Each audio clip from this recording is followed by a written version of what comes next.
তৃণমূল বিজেপির সম্মুখ সমরে সোমবার সরগরম হতে পারে বিধানসভা চত্বর।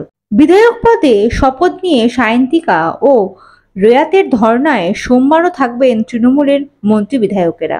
অন্যদিকে বিজেপির সব মহিলা বিধায়ক ধর্নায় বসবেন কোচবিহারে দলীয় নেত্রীর উপর নির্যাতনের প্রতিবাদে। সায়ন্তিকা বন্দ্যোপাধ্যায় এবং রায়াত হোসেন সরকারের শপথ জটিলতা নিয়ে বিধানসভা চত্বরে ধর্না চলছে তৃণমূলের। দুদিন বিরতির পর আবার শুরু হওয়ার কথা সোমবার থেকে। অন্যদিকে সোমবার বিজেপিও ধর্নায় ডাক দিয়েছে কোচবিহারে দলীয় নেত্রীর উপর নির্যাতনের বিরুদ্ধে। ফলে দুই ধর্নার সম্মুখ সমরে সপ্তাহের প্রথম দিন সরগরম হতে পারে বিধানসভা, ছড়াতে পারে উত্তাপও।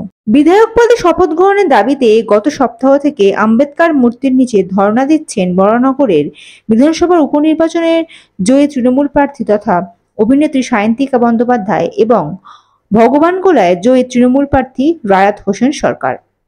ধর্নায় যোগ দিচ্ছেন শাসক দলের মন্ত্রী বিধায়কেরাও।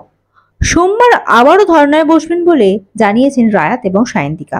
অন্যদিকে রাজ্য বিরোধী দলনেতা শুভেন্দু অধিকারী জানিয়ে দিয়েছেন, কোচবিহারে বিজেপির মহিলা নেত্রীকে বিবস্ত্র করে মারধরের ঘটনার প্রতিবাদে বিধানসভাতেই সোমবার ধর্নায় বসবেন বিজেপির মহিলা বিধায়কেরা। তবে বিধানসভা কর্তৃপক্ষ বিজেপি বিধায়কদের ধর্নার অনুমতি দেননি বলেই সূত্রের খবর।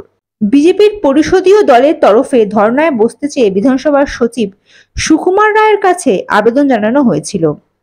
বিধানসভা সূত্রে খবর, বিজেপি পরিষদীয় দলের সেই আবেদন নাকচ করে দিয়েছেন সচিব। তা সত্ত্বেও কোচবিহারের ঘটনার প্রতিবাদে ধর্ণা কর্মসূচি পালন করার বিষয়ে বদ্ধপরিকর বিজেপি পরিষদীয় দলের মহিলা সদস্যরা। বিধানসভার অন্দরে না হলেও বিধানসভার দক্ষিণ দরজার বাইরে তারা ধর্নায় বসতে পারেন বলে বিজেপি পরিষদীয় দল সূত্রে খবর। সায়ন্তিকা ও রেয়াতের ধর্নায় দলীয় বিধায়কদের অংশগ্রহণ করতে নির্দেশ দিচ্ছেন তৃণমূলের পরিষদীয় দল।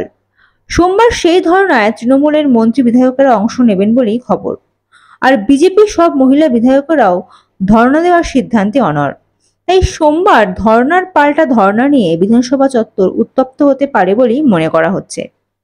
আসানসোল দক্ষিণ বিজেপির বিধায়ক অগ্নিমিত্রা পল জানিয়েছেন, যে কোনো পরিস্থিতিতে সোমবার থেকে তারা ধর্ণা শুরু করবেন। আর বরানগরের তৃণমূল বিধায়ক সায়ন্তিকাও জানিয়েছেন, তারাও রাজ্যপালের কাছে দ্রুত শপথ গ্রহণের দাবিতে ধর্ণা চালিয়ে যাবেন। গত বছর নভেম্বর মাসে ধর্নার পাল্টা ধর্নায় উত্তপ্ত হয়েছিল বিধানসভা চত্বর। সেবার কেন্দ্র সরকারের বঞ্চনার দাবিতে মুখ্যমন্ত্রী মমতা বন্দ্যোপাধ্যায় সহ তৃণমূল বিধায়কেরা আম্বেদকরের মূর্তির নিচে ধর্নার অবস্থান চালিয়েছিলেন। সেই সময় পাল্টা ধর্না দিয়েছিলেন বিজেপি বিধায়কেরাও। উত্তেজনাও তৈরি হয়েছিল সেই সময়। সেই ঘটনার পর থেকেই বিধানসভার ধর্ণা কর্মসূচি পালনের ক্ষেত্রে অনুমতি বাধ্যতামূলক করেছিলেন speaker Biman Bandyopadhyay. Bureau report, ND Bangla news. সবার আগে সব খবর, সঠিক খবর পেতে ফেসবুক পেজটি ফলো করে এবং ইউটিউব চ্যানেলটি সাবস্ক্রাইব করে রাখুন আর শেয়ার করতে ভুলবেন না।